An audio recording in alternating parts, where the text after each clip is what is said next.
زینا زینا اترتی شب میں یادوں کے آوارہ بادلوں جیسی خاموشی اور تنہا راتوں میں چپ کی بے سمت گبھاؤں جیسے اندیشہ و عواقب بکھر گئے تھے۔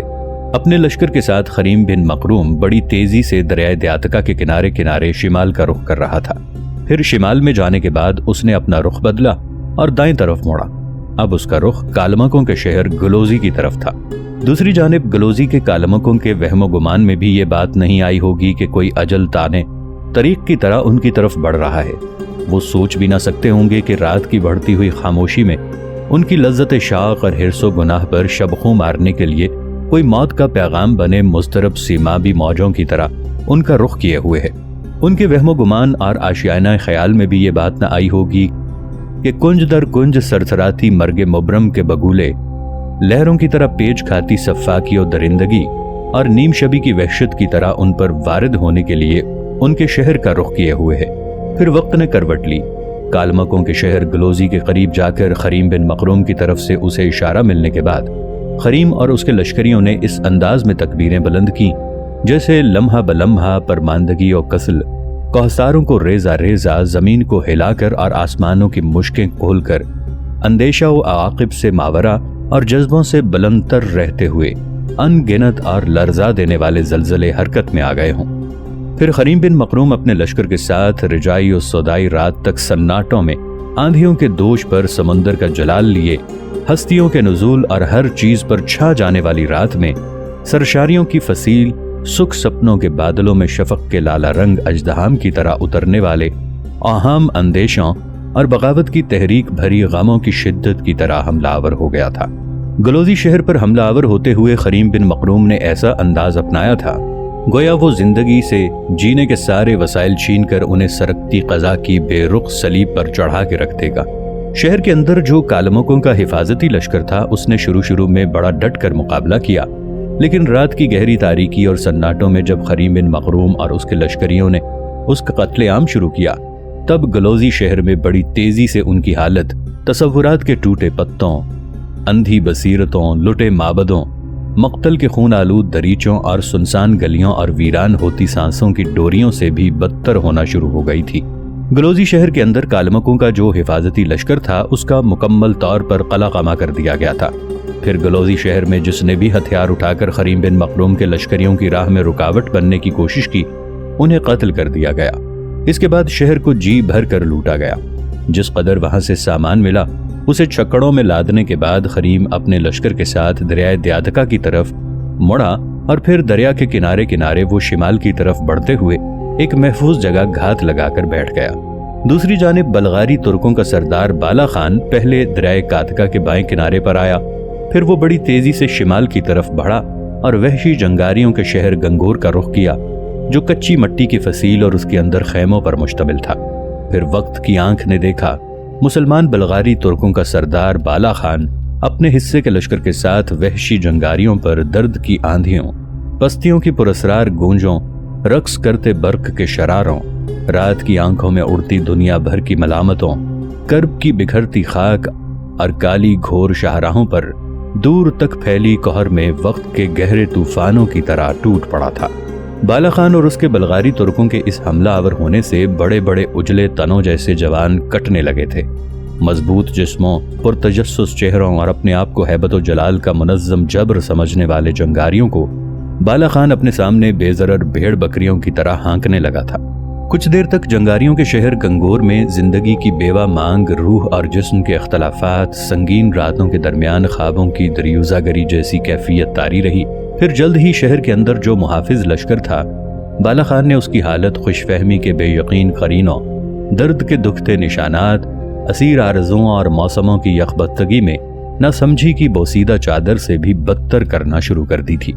شہر کے اندر بلغاریوں کا جو لشکر تھا بالا خان نے مکمل طور پر اس کا قتل عام کر دیا۔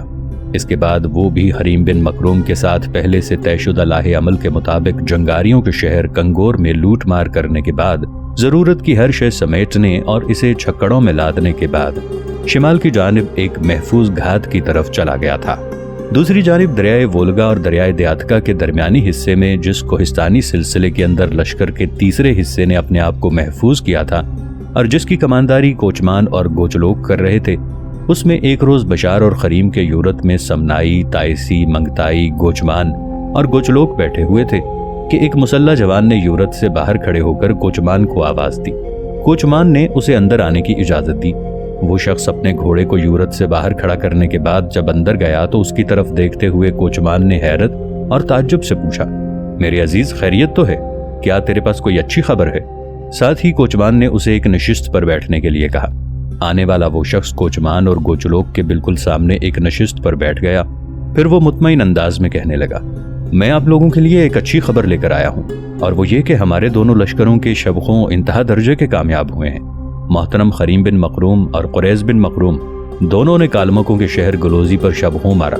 شہر کے اندر جو ان کا محافظ لشکر تھا اس کا خاتمہ کر کے اور شہر کے اندر ضرورت کی جو بھی چیز تھی سمیٹنے کے بعد وہ دریائے ویاتکا کے کنارے شمال کی طرف گھات لگا چکے ہیں، جبکہ بلغاری ترکوں کا سردار بالا خان بھی جنگاریوں کے خلاف خوب حرکت میں آیا۔ اس نے جس قدر جنگاری کنگور شہر میں تھے انہیں موت کے گھاٹ اتار دیا۔ اس نے بھی شہر کو جی بھر کر لوٹا اور ضرورت کی ہر شے اپنے چھکڑوں میں لاد کر وہ بھی دریائے کاما کے کنارے شمال کی گھاتوں کی طرف چلا گیا ہے۔ اب صورتحال بڑی تیزی سے تبدیل ہوئی ہے۔ سب سے پہلے لٹے پٹے لوگ گلوزی سے دریائے دیاتکا کے کنارے آئے تھے، جہاں کالمکوں، جنگاریوں اور سلافوں کے متحدہ لشکر اپنے سرداروں کی کمانداری میں پڑاؤ کر رکھا تھا۔ یہ خبر سنتے ہی گویا ان پر آسمان سے بجلی آ پڑی، ان کے پاؤں تلے کسی نے زمین کھینچ لی۔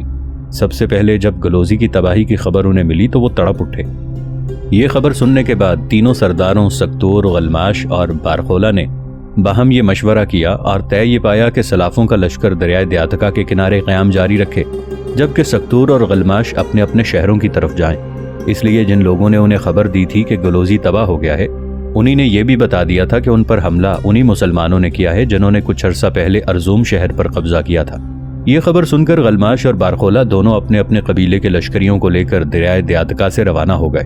ان کی بدقسمتی کہ ابھی وہ گلوزی کی طرف جا ہی رہے تھے کہ راستے میں کچھ جنگاری مخبر ان سے آن ملے۔ انہی نے اطلاع دی کہ مسلمانوں کا ایک لشکر دریائے کاما کے کنارے جنگاریوں کے شہر کنگور پر بھی حملہ آور ہوا اور اسے بھی تہس نہس اور تباہ و برباد کر کے رکھ دیا ہے۔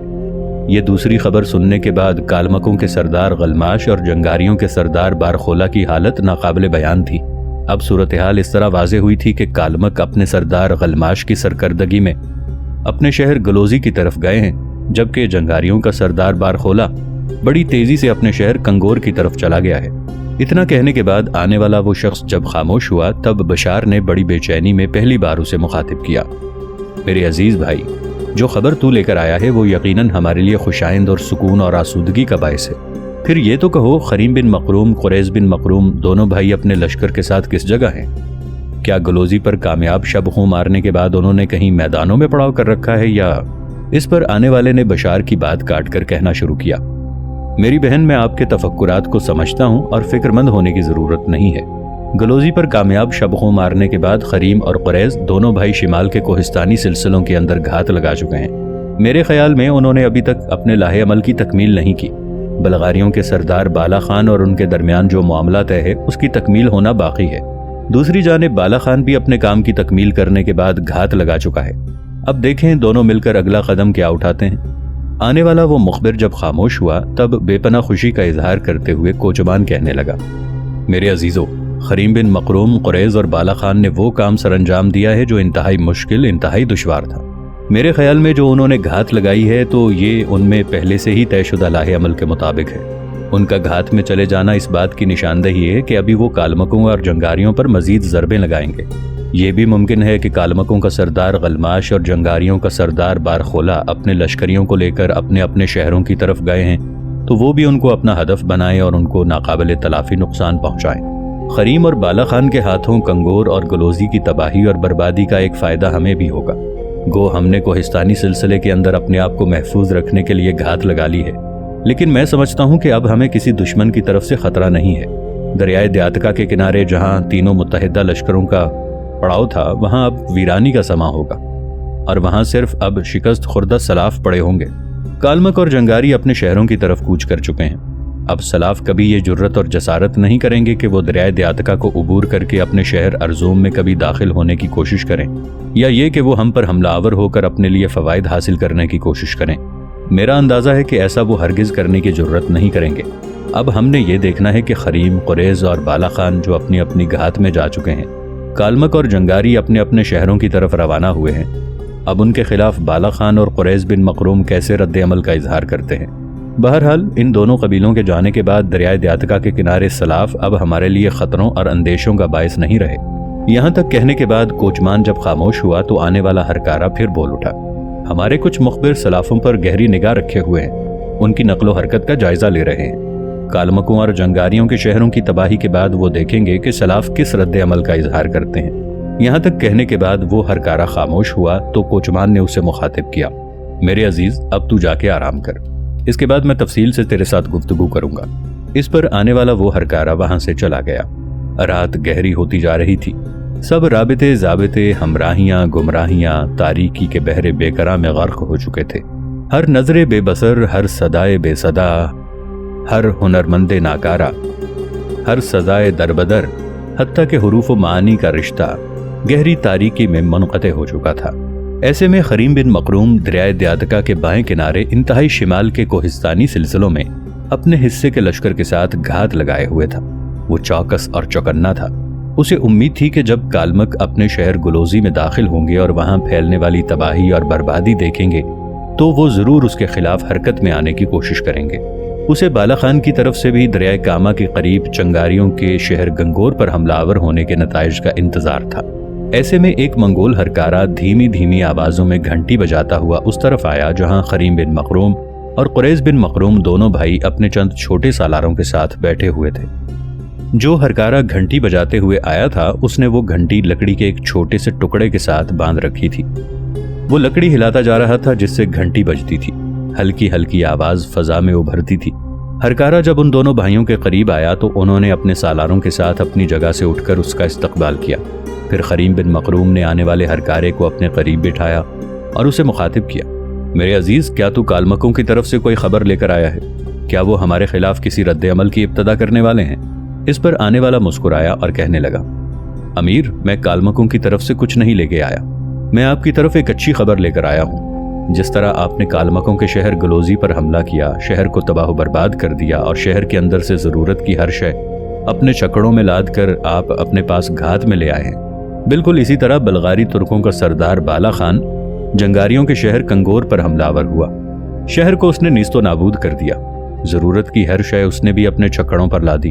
پہلے وہ انتہائی شمال میں ایک گھات میں چلا گیا تھا، مگر اب اس نے اپنا ارادہ بدل دیا ہے، اب وہ بڑی برق رفتاری سے آپ کی طرف آ رہا ہے۔